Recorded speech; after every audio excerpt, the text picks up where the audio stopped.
Sri Ramakrishna was talking thus to Captain and the devotees when Jayagopal Sen and Troilokyo of the Brahmo Samaj arrived.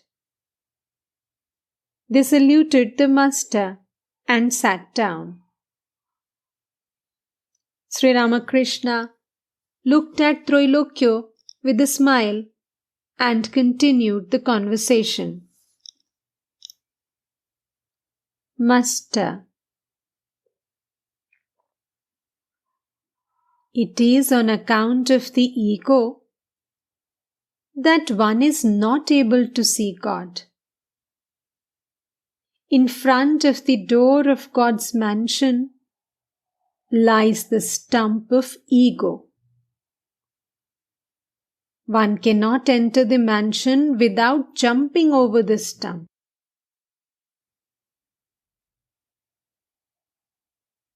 There was once a man who had acquired the power to tame ghosts.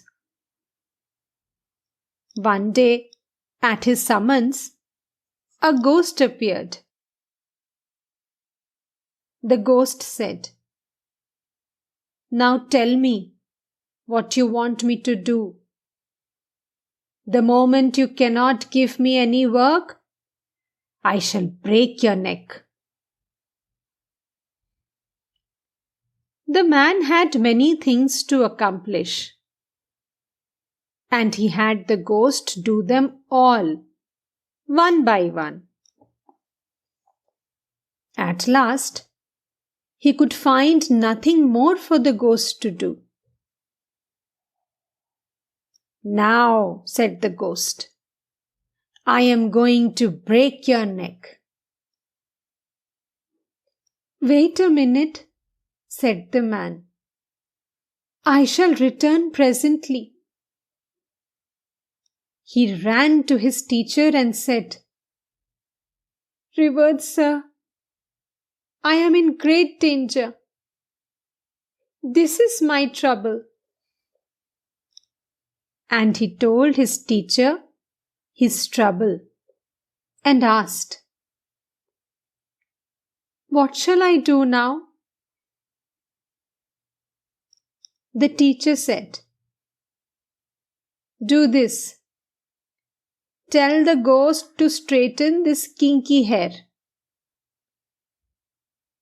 The ghost devoted itself day and night to straightening the hair. But how could it make a kinky hair straight? The hair remained kinky. Likewise, the ego seems to vanish this moment, but it reappears the next. Unless one renounces the ego, one does not receive the grace of God. Suppose there is a feast in a house, and the master of the house puts a man in charge of the stores. As long as the man remains in the storeroom, the master doesn't go there.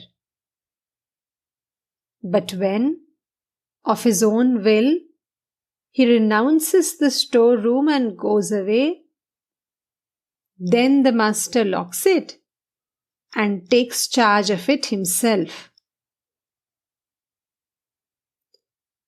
A guardian is appointed only for a minor. A boy cannot safeguard his property. Therefore, the king assumes responsibility for him. God does not take over our responsibilities unless we renounce our ego.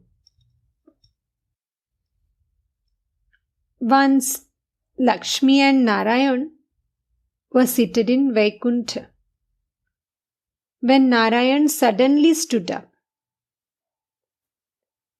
Lakshmi had been stroking his feet. She said, Lord, where are you going? Narayan answered, one of my devotees is in great danger. I must save him. With these words he went out. But he came back immediately. Lakshmi said, Lord, why have you returned so soon? Narayan smiled and said, the devotee was going along the road, overwhelmed with love for me. Some washermen were drying their clothes on the grass, and the devotee walked over the clothes. At this, the washermen chased him and were going to beat him with their sticks. So I ran out to protect him. But why have you come back? Asked Lakshmi. Narayan laughed and said, I saw the devotee himself picking up a brick to throw at them. All laugh. So I came back.